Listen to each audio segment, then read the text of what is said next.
În cadrul programului cultural, doamna Dolin a avut mai multe întâlniri cu studenții instituțiilor de învățământ specializate în artele plastice și cu artiștii plastici din Moldova. Discuțiile acestor întâlniri s-au axat pe tendințele artelor contemporane americane. Astăzi suntem în vizită la atelierul de creație al pictorului Iurie Matei.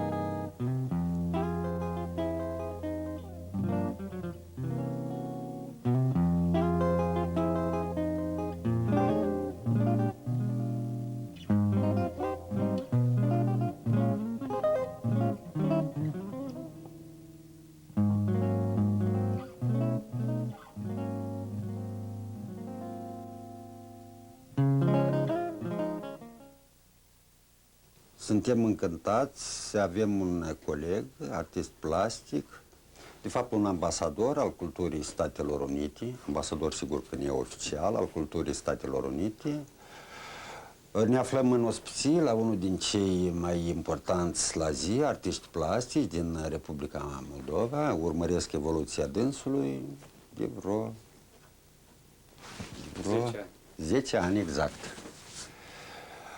Am fost chiar atunci când își susținea lucrarea de licență, s-a produs drept un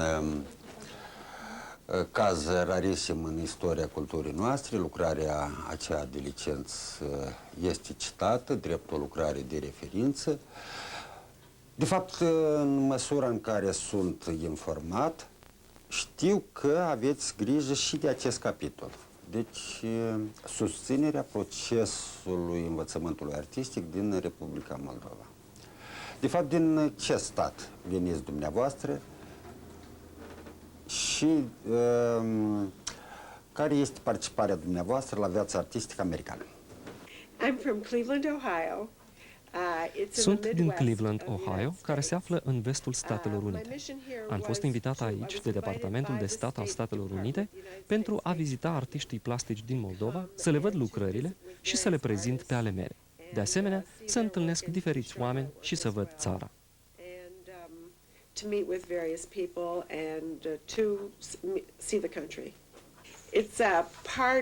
Am venit în cadrul programului Arta în ambasade a Departamentului de Stat al SUA. Statele Unite are 180 de ambasade în diferite țări ale lumii.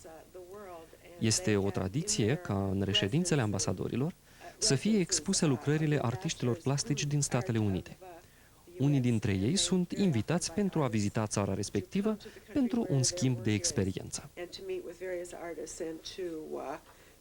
Talk about their work and to learn about the art of the country as well.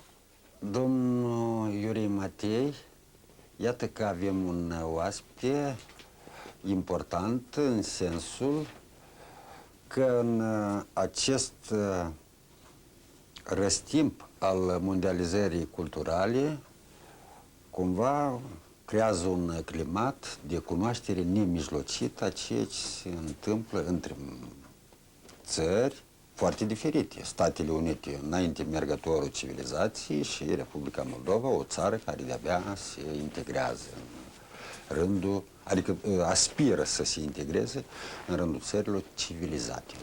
Ce zici?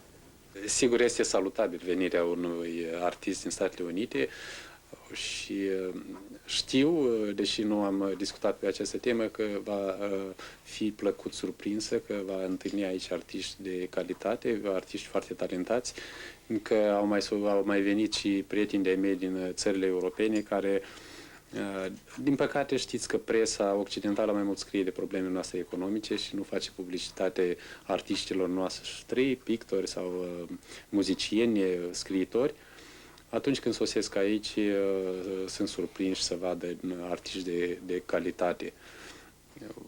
Statele Unite are o școală, deși nu, să zicem, cu tradiții de secole, dar totuși a dat lumii artiști mari. Chiar unul din pictorii cei mai dragi mie este un pictor american, Andrew White.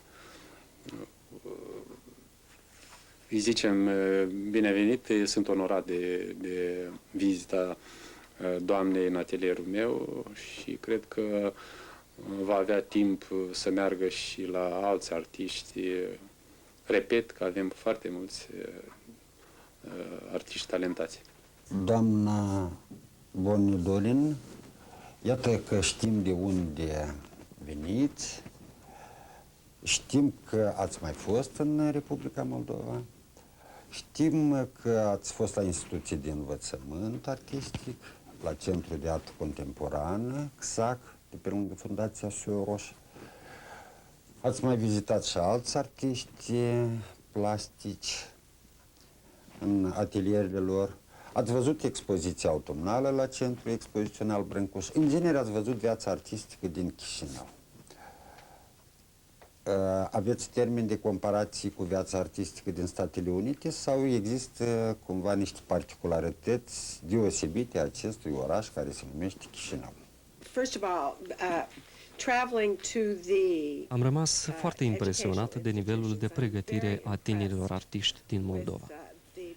Au cunoștințe vaste în pictură și desen. Sistemul de învățământ în domeniul artelor în țara mea este altfel. Avem școală de arte, unde se studiază bazele artelor plastice. Apoi urmează școala profesionistă de arte, unde timp de 2 ani se studiază obiectele de bază. În țara voastră e un proces de durată mai lungă. Aici se studiază mai profund desenul, pictura și compoziția. Sunt foarte impresionată de felul cum este apreciată arta în această țară. Art is appreciated here in this country. There's a great appreciation for it from what I've seen, and I'm very impressed with that. And do I see comparisons? Yes. M-ați întrebat sub aspect comparativ.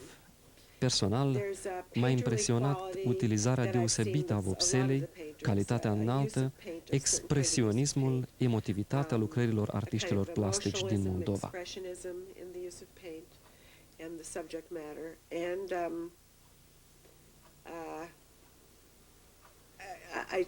The quality, I think, is quite high.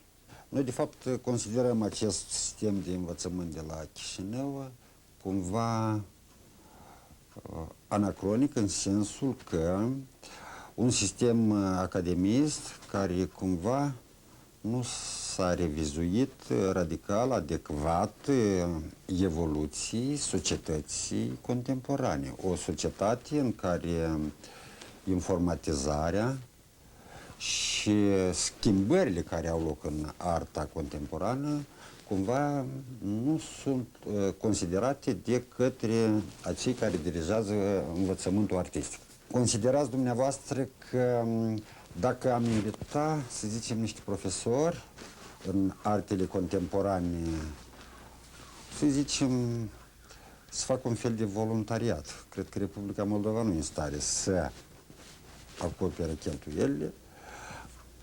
Credeți că s-ar găsi cineva în Statele Unite să ne ajute la, iată, la capitolul acesta, artele contemporane, fie instalații, fie video. Am remarcat prezența unei instruiri academice.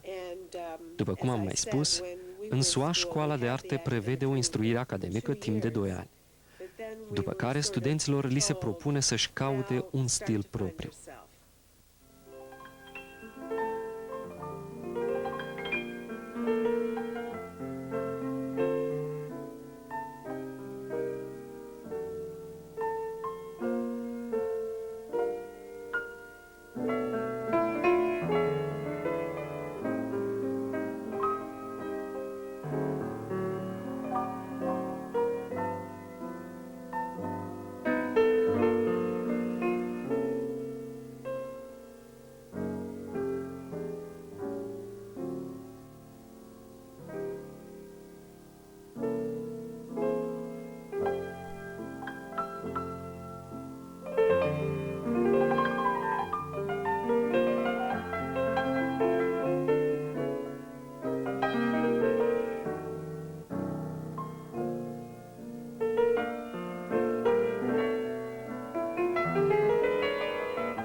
that could have been anything.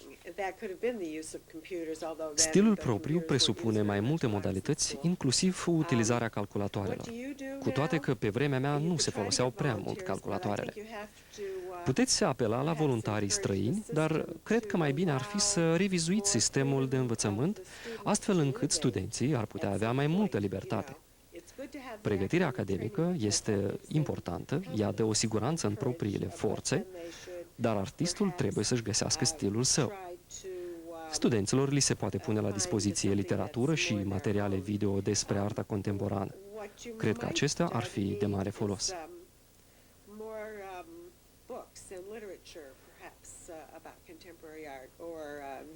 În SUA, unde se poate întâmpla orice, unii artiști utilizează video pe când alții revin la arta realistă, deci există o varietate de curente.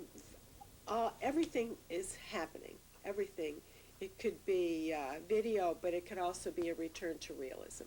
So it's a very mixed up. Eu nu cred că un adevărat artist este rezultatul unui sistem de învățământ.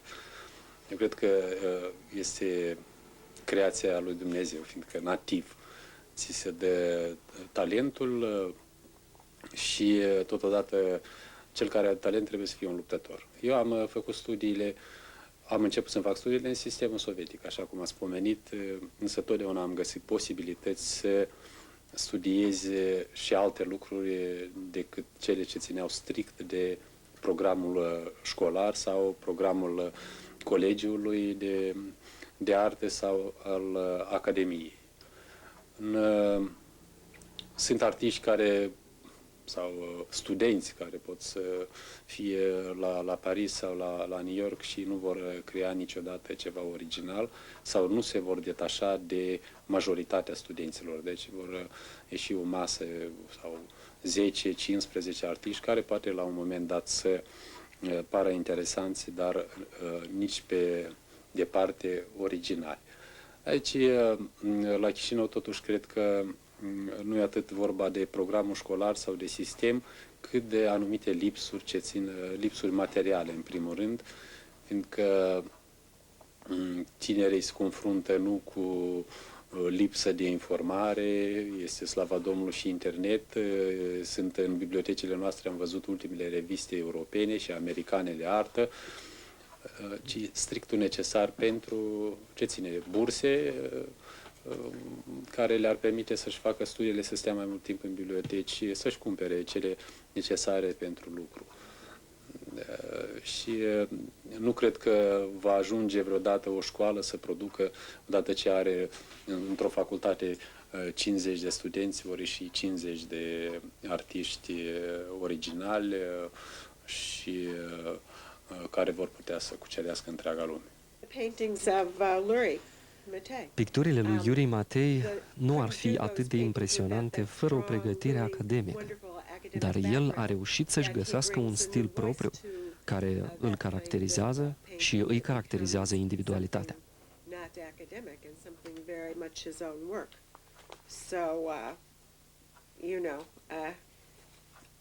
I think people can achieve that goal. Avem instituții foarte bune de artă, dar cu desăvârșire lipsesc specialiști în marketing și management cultural. Deci, după ce iese din facultate acest student, nu dă peste un alt sistem să intre în alt sistem de promovare sau să existe pârghii de export cultural și totodată lipsă. Noi la Chișinău nu avem, cred eu, cel puțin 3 galerii bune de artă care ar ști să lucreze cu artiștii, fiindcă arta este o marfă. Artistul trebuie are și această dimensiune. Are și această dimensiune. Într-o relațiile capitaliste poate că se ține cont foarte mult de acest lucru, de cerere, ceea ce nu înseamnă că artistul trebuie să-și schimbe ideile și să-și retușeze anumite lucruri de cererea pieței, dar trebuie să știe să-și impună ideile lui și propria lui morală. Dar lipsa acestor specialiști sau lipsa elementară de piață culturală sunt strict legate de alte activități ale statului. Deci o mică criză prin care trece statul sau Republica Moldova actual. Dar de acum sunt încercări, știu foarte mulți colegi ai noștri care merg în alte țări europene și pot să-și asigure și un trai decent, care este important pentru un artist în realitate de astăzi, din secolul 21. Ceea ce numim noi tendințele artei contemporane, acestea s-au constituit, unu, deci destrămarea sistemului academic când a fost creată prima Uniune Liberă în 1809 Nazarienii, la Roma, adică studenții de la Viena au constituit o asociație a lor. Doi, atunci când a fost descoperită fotografia, artele tradiționale au fost puse sub semnul întrebării ca identitate. Și un prim răspuns l-am aflat, adică l-au oferit francezii la 1874, atunci când s-a răspuns prin impresionism. Photography wasn't seriously collected. Fotografia a început să fie colecționată în Statele Unite într-un mod mai serios doar în ultimii 20 de ani. Acum ea este apreciată la același nivel cu arta plastică și alte arte. Cele mai importante expoziții internaționale prezintă în mare parte instalații și video și foarte puțină artă tradițională. Nu am vizitat aceste expoziții, dar știu că există această tendință. Video and installation, very few paintings, very few traditional arts.